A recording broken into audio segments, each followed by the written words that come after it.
ഇത് ചോക്കാട് നിലമ്പൂർ കാളികാവ് റൂട്ടിൽ അവിടുന്ന് ഉള്ളിലേക്ക് പോയി കഴിഞ്ഞാൽ ഉള്ള ഒരു ട്രൈബൽ ഏരിയ ആയിട്ട് വരുന്ന ഒരു സ്ഥലമാണ് ചോക്കാട്.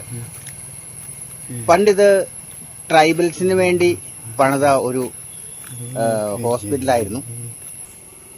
ഇപ്പോൾ എല്ലാ ജനങ്ങളും ഇത് ഉപയോഗിക്കുന്നുണ്ട്. അപ്പോൾ ആ ഒരു ഏരിയ കഴിഞ്ഞു കഴിഞ്ഞാൽ പിന്നെ അങ്ങോട്ടേക്ക് വനമാണ്. ആ ഹോസ്പിറ്റലിലെ ജനറേറ്റർ സർവീസ് ചെയ്യുന്നതിന് വേണ്ടിയിട്ടാണ് ഞാൻ വന്നത്. അവിടെ 1-2 കംപ്ലൈൻറ്റ് ഉണ്ടായിരുന്നു. അതായത് ഒന്ന് വോൾട്ടേജ് പ്രോബ്ലം, ഏകദേശം 24-23 ആ റേഞ്ചിലുള്ള വോൾട്ട് മാത്രമേ ആവശ്യമുള്ളൂ. രണ്ടാമത് എൻജിൻ സ്റ്റോപ്പാകും. ഈ ഒരു കംപ്ലൈൻറ്റ് തീർക്കാൻ വേണ്ടിയിട്ടാണ് ഇത്രയും ദൂരം വെളുപ്പിനെ 5:30 വീട്ടിൽ നിന്നുണ്ടെങ്കിൽ എത്തിയത്. ഇവിടെ എത്തിച്ചേർന്നപ്പോൾ ഏകദേശം 10 മണി കഴിഞ്ഞു. തൊട്ടടുത്ത് താഴെ ഒരു ചെറിയ ചായക്കടയൊക്കെ ഉണ്ട്. ആ ചായക്കടയിൽ പോയി ഒരു ചായയും പിന്നെ ഭക്ഷണം രാവിലെ പൊറോട്ടയൊക്കെ ഉണ്ടായിരുന്നു, അതൊക്കെ കഴിഞ്ഞു. എന്തായാലും ഒരു പൊറോട്ടയും ഇത്തിരി ചാറും ഒക്കെ കഴിച്ച് തൽക്കാലം വിശപ്പൊക്കെ അടക്കി വീണ്ടും സൈറ്റിലേക്ക് വന്നു. ജനറേറ്ററൊക്കെ സ്റ്റാർട്ട് ചെയ്ത് അതിൻ്റെ കാര്യങ്ങളൊക്കെ നോക്കി. നമ്മൾ ഏത് സൈറ്റിൽ പോയി കഴിഞ്ഞാലും ആദ്യം നമ്മൾ കംപ്ലൈൻറ്റ് ഫൈൻഡ് ഔട്ട് ചെയ്യുന്നതിന് മുമ്പ് തന്നെ എല്ലാ ഭാഗങ്ങളും ഒന്ന് വിസിബിൾ ചെക്ക് നടത്തും. അതിനുശേഷം നമ്മൾ എൻജിൻ സ്റ്റാർട്ടാകുന്ന കണ്ടീഷൻ ആണെങ്കിൽ അത് സ്റ്റാർട്ട് ചെയ്യും. സ്റ്റാർട്ട് ചെയ്തതിന് ശേഷം ഓൾ ഓവർ ചെക്കപ്പ് നടത്തും. എന്നിട്ടാണ് നമ്മൾ ഓരോരോ പ്രോബ്ലംസ് നമ്മൾ ഫൈൻഡ് ഔട്ട് ചെയ്യുന്നത്. കൂടെ നമ്മൾ എന്താണോ ആ എൻജിൻ്റെ സ്പെസിഫിക്കേഷൻ അങ്ങനെയുള്ള കാര്യങ്ങളെല്ലാം നമ്മൾ ഫോട്ടോ എടുത്ത് വെക്കും. ഇതിൽ വോൾട്ടേജ് വേരിയേഷന് വേണ്ടിയിട്ട് നമ്മൾ AVR ചേഞ്ച് ചെയ്തു. AVR ചേഞ്ച് ചെയ്തതിന് ശേഷം നമ്മൾ വർക്ക് ചെയ്ത് നോക്കിക്കഴിഞ്ഞപ്പോൾ എല്ലാം ഓക്കെയാണ്. വോൾട്ടേജൊക്കെ സ്റ്റഡിയായി. ആ വോൾട്ടേജിൻ്റെ പ്രശ്നം ആ AVR വെച്ചതോടുകൂടി ചേഞ്ച് ചെയ്തതോടുകൂടി ആ AVRൻ്റെ പ്രശ്നം കഴിഞ്ഞു. അതിനുശേഷം സ്റ്റാർട്ട് ചെയ്ത് ലോഡ് കൊടുത്തു. ലോഡിൽ നമ്മൾ എല്ലാ കാര്യങ്ങളും ചെക്ക് ചെയ്തു. വോൾട്ടേജ്, ഫ്രീക്വൻസി, അതുപോലെ ഹെഡ്സ് എല്ലാം നമ്മൾ ചെക്ക് ചെയ്തു.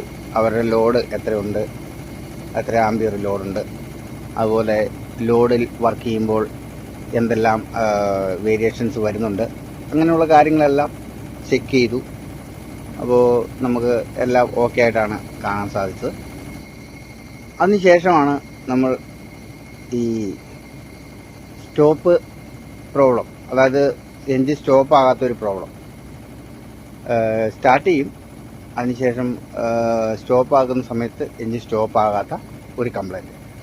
അപ്പോൾ അതിനുവേണ്ടി നമ്മൾ സാധാരണ ഇത്തരം ചെറിയ എൻജിനുകളിലൊക്കെ സ്റ്റോപ്പ് സോളിനോടാണ് വരുന്നത്. പക്ഷേ ഇതിൽ വന്നിരിക്കുന്നത് ആക്ച്വേറ്ററാണ് വന്നിരിക്കുന്നത്. ആക്ച്വേറ്റർ നിലവിൽ നമ്മൾ ഹയർ KVA എൻജിനുകളിലാണ് കണ്ടുവരുന്നത്. അപ്പോൾ ഇതിൽ ആക്ച്വേറ്ററാണ് ഉപയോഗിച്ചിരിക്കുന്നത്.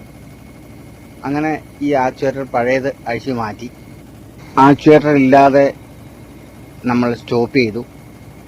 അങ്ങനെ നോക്കിയപ്പോൾ നല്ല ക്ലിയർ ആയിട്ട് തന്നെ എൻജിൻ സ്റ്റോപ്പ് ആകുന്നുണ്ട്. വേറെ ബുദ്ധിമുട്ടൊന്നുമില്ല.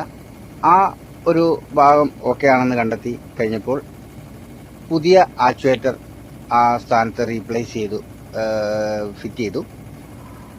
അങ്ങനെ വീണ്ടും അതിൻ്റെ കണക്ഷൻ എല്ലാം കൊടുത്തു. ലിങ്കും അതിനോടനുബന്ധിച്ചുള്ള എല്ലാ കാര്യങ്ങളും നമ്മൾ ഫിറ്റ് ചെയ്തു. നട്ട് ബോൾട്ട് എല്ലാം ടൈറ്റ് ചെയ്തു.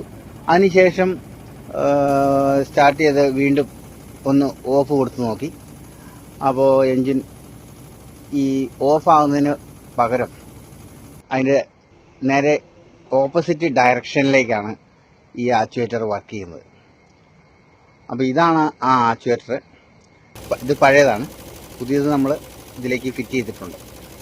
അപ്പോൾ ഈ ആക്ച്വേറ്റർ നേരെ ഓപ്പോസിറ്റ് ഡയറക്ഷനിലേക്കാണ് നിലവിൽ ഇത് ഓപ്പറേറ്റ് ചെയ്യുന്നത്. അങ്ങനെ ഈ ഓപ്പറേഷൻ എന്താണെന്ന് നമ്മൾ ആലോചിച്ച് അവസാനം നമ്മൾ ഈ സെറ്റപ്പ് അതിൻ്റെ കൺട്രോൾ പാനലുള്ള സെറ്റപ്പിൽ കയറി അതിന് ചില ഡയറക്ഷൻ ഉണ്ട്. Clockwise anticlockwise എന്നുള്ളൊരു പോർഷനുണ്ട്. ആ പോർഷൻ നമ്മൾ കയറി അതിൻ്റെ anticlockwise clockwise ആയിരുന്നു ആദ്യം ഉണ്ടായിരുന്നത്, അത് നമ്മൾ ആൻറ്റി ക്ലോക്ക് വൈസ് ആക്കി. പിന്നീട് വീണ്ടും ജനറേറ്റർ സ്റ്റാർട്ട് ചെയ്ത് ഒരു 2-3 വട്ടം അത് സ്റ്റോപ്പ് പ്രസ് ചെയ്ത് നോക്കി. ആ സ്റ്റോപ്പ് ഫംഗ്ഷൻ കറക്റ്റായിട്ട് വർക്ക് ചെയ്യുന്നുണ്ട്.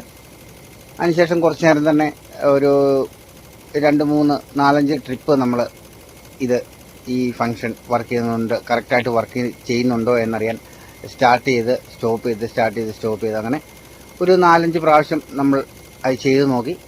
അങ്ങനെ അത് നമുക്ക് ആ ഭാഗം കൃത്യമായി എന്ന് മനസ്സിലാക്കിയ സമയത്ത് ജനറേറ്ററിൽ നിന്നും ലോഡ് കൊടുത്ത് അവരുടെ എല്ലാ കാര്യങ്ങളും വീണ്ടും ഒന്നുകൂടെ ചെക്ക് ചെയ്തു. അപ്പം അതിനോടനുസരിച്ച് ഓട്ടോമേഷൻ കാര്യങ്ങളൊക്കെ വർക്കിംഗ് ആണോ എന്നുള്ള കാര്യങ്ങളൊക്കെ ചെക്ക് ചെയ്തു.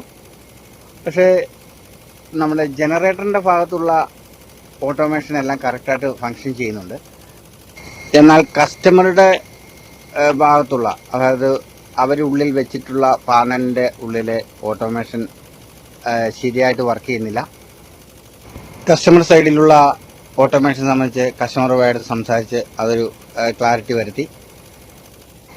ഇതാണ് കറക്റ്റായിട്ട് ആക്ച്വേറ്ററിൻ്റെ വർക്കിംഗ്.